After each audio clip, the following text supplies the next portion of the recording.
Gaza Gaza Gaza, Israel ने बजा दिया गाजा का बाजा। नमस्कार दोस्तों, मैं हूं राजवीर शाह और आप देख रहे हैं द न्यूज़पेपर। दोस्तों, आज हम इजराइल और गाजा के बीच में जो युद्ध चल रहा है उसके विषय में चर्चा करेंगे और आज जानने की कोशिश करेंगे कौन है ये हमास जिसने इजराइल पर 1900 रॉकेट दाग दिए हैं। कौन है हमास जिसकी वजह से ये सारा का सारा विवाद खड़ा हो गया है। तो आज इस विषय में जानने से पहले हम एक बात और जान लेते हैं कि आखिरकार कौन कौन लोग हैं जो हमास जैसे, फिलिस्तीन जैसे आतंकवादी संगठनों के साथ खड़े हैं, जो इंडिया के हैं, हमारे इंडिया के हैं, जो हमारे इंडिया में रहते हैं। आप समझ लीजिए ये कौन कौन लोग हैं। नूरा फतेह अली खान का क्या कहना है कि जो ईद का मौका चल रहा है और इजराइल जो इनोसेंट है, आतंकवादी इनोसेंट हैं, उनको मार रहा है। ये नूरा फतेह अली खान है जो इस समय आप हमारे स्क्रीन पर देख रहे हैं। इन्होंने इंस्टाग्राम पर एक स्टोरी पोस्ट की है जो इस समय आप हमारे स्क्रीन पर देख सकते हैं। इसके बाद स्वरा भास्कर, नाम तो सुना होगा स्वरा भास्कर का, आपने जरूर सुना होगा क्योंकि ऐसा कोई सब्जेक्ट नहीं है जो भारत के खिलाफ हो और स्वरा भास्कर ना बोले, और खासकर विशेष धर्म के खिलाफ हो स्वरा भास्कर ना बोले। अब तीसरी जो सबसे बड़ी हस्ती है जो इस समय फिलिस्तीन और हमास जैसे आतंकवादी संगठनों के साथ खड़े हैं, कौन है?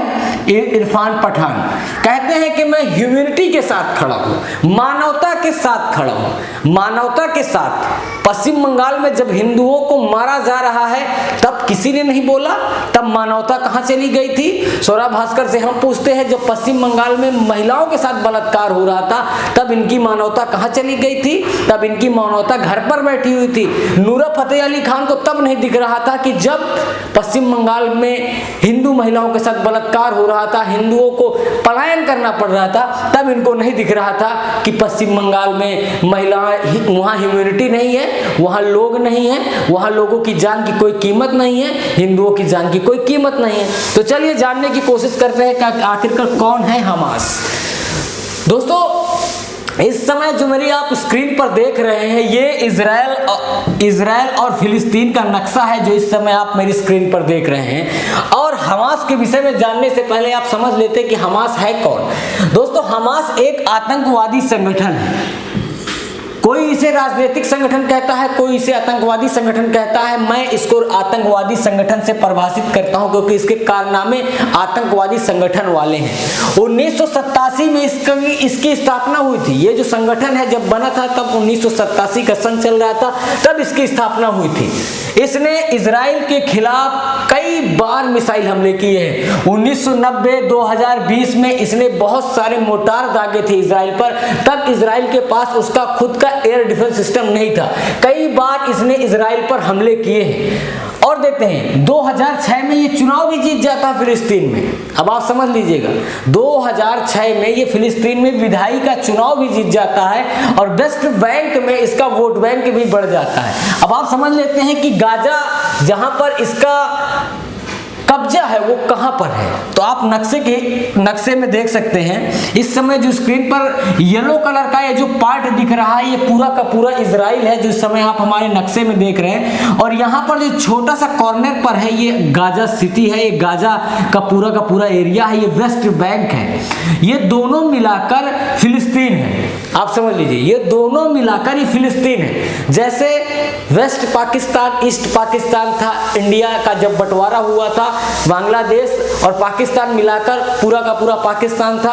बाद में 1971 में भारत के प्रधानमंत्री इंदिरा गांधी की वजह से दोनों अलग अलग हो गए। वैसे ही ये फिलिस्तीन दो हिस्सों में बटा हुआ है। तो गाजा की बात करें तो गाजा पर है कब्जा किसका? आतंकवादी संगठन हमास का, जो इस समय आप देख रहे हैं। ये जो आतंकवादी संगठन है इसने कब्जा कर रखा है गाजा सिटी पर। फिलिस्तीन की जो सरकार है यहाँ चल रही है और यहाँ पर एक तरह से प्राइवेट सरकार चला रहा है ये हमास। 2008 में इजराइल और हमास के बीच में समझौता हुआ था, लेकिन ये समझौता ज्यादा दिन तक नहीं चला। 2014 में ये समझौता टूट गया। फिर एक दूसरे पर मिसाइल अटैक ये दोनों देश करने लगे, फिलिस्तीन नहीं कहेंगे, हमास और इजराइल जो आतंकवादी संगठन है दोनों करने लगे। लेकिन आज बहुत सारे लोग रो रहे हैं, कह रहे हैं कि हमास को बचाइए, हम फिलिस्तीन को बचाइए। फिलिस्तीन, अब मैं आपको बता दूं फिलिस्तीन को हम क्यों बचाएं, क्यों ना बचाएं। ये जो आप इस समय देख रहे हैं येलो कलर का, ये जो पूरा का पूरा आप देख रहे हैं, ये इजराइल है। इसके चारों तरफ जो पूरी की पूरी कंट्री है वो सारी की सारी मुस्लिम कंट्री है। कोई भी ऐसी कंट्री नहीं है जो इजराइल को इस तरह से घेरे हुए कि मतलब कोई मुस्लिम कंट्री के अलावा कोई कंट्री हो, ऐसी कोई भी कंट्री नहीं है जो इजराइल के पड़ोस में हो। सारी की सारी कंट्री मुस्लिम है। उसमें बहुत सारी कंट्री आती हैं, फिलिस्तीन है, टर्की है, ये बहुत सारी कंट्रियां हैं जो पूरी तरह से इसको घेरे हुए। अब आप समझ सकते हैं इजराइल को एयर डिफेंस सिस्टम क्यों बनाना पड़ा। तो चलिए देखते हैं आगे। इसमें इस समय जो आप स्क्रीन में देख रहे हैं, इस समय हमारे पूरे देश में इस एयर डिफेंस सिस्टम की बहुत चर्चा है। ये एयर डिफेंस सिस्टम ऐसा एयर डिफेंस सिस्टम है जिसने इजराइल को, जो अभी हाल में हमास ने इतने सारे रॉकेट दागे हैं इजराइल पर, अगर ये एयर डिफेंस सिस्टम नहीं होता तो अभी इजराइल बहुत सारा नुकसान झेलता।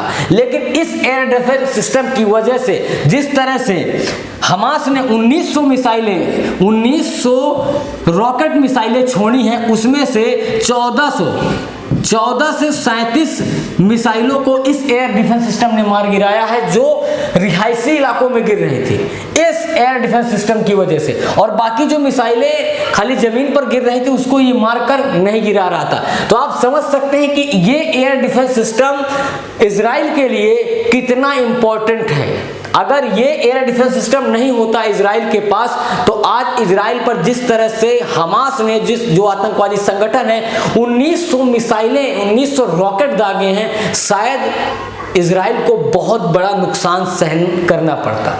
अब हम आज बात करेंगे भारत की। भारत में इस समय 2 गुट एक्टिव है, सोशल मीडिया पर चर्चा कर रहे हैं। एक लिख रहा है #I stand with फिलिस्तीन, एक ग्रुप लिख रहा #I stand with इजराइल।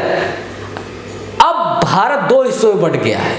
अब आप समझ सकते हैं कौन सा ग्रुप किधर जा रहा है, कौन सा ग्रुप किधर सपोर्ट कर रहा है। आप इससे समझ सकते हैं इस समय ट्विटर पर, इंस्टाग्राम पर, यूट्यूब पर, फेसबुक पर ये 2 हैशटैग बहुत ट्रेंड कर रहे हैं। और हम कह रहे हैं कि I stand with इजराइल, क्योंकि इजराइल ने जिस तरह से भारत के अंदर कोविड-19 का प्रकोप चल रहा है, इजराइल एक ऐसा देश है जिसने भारत को फुल सपोर्ट किया है। इजराइल एक ऐसा देश है जिसने अपने देश से कोविड-19 जैसे महामारी को खत्म किया है। इजराइल ऐसा देश है जिसने भारत के लिए अपनी संवेदना व्यक्त की है। इजराइल ने भारत को ऑक्सीजन सिलेंडर से लेकर बहुत सारी दवाइयां, बहुत सारे रॉ मटेरियल्स, बहुत सारे मेडिकल इक्विपमेंट्स भारत को दे रहा है। और इजराइल हमेशा से भारत का सच्चा दोस्त रहा है। इजराइल हमारे देश के साथ किसी के भी, हमारे देश का किसी भी देश के साथ जब विवाद चलता है तो इजराइल सबसे पहले खड़ा होता है और कहता है I stand with इंडिया।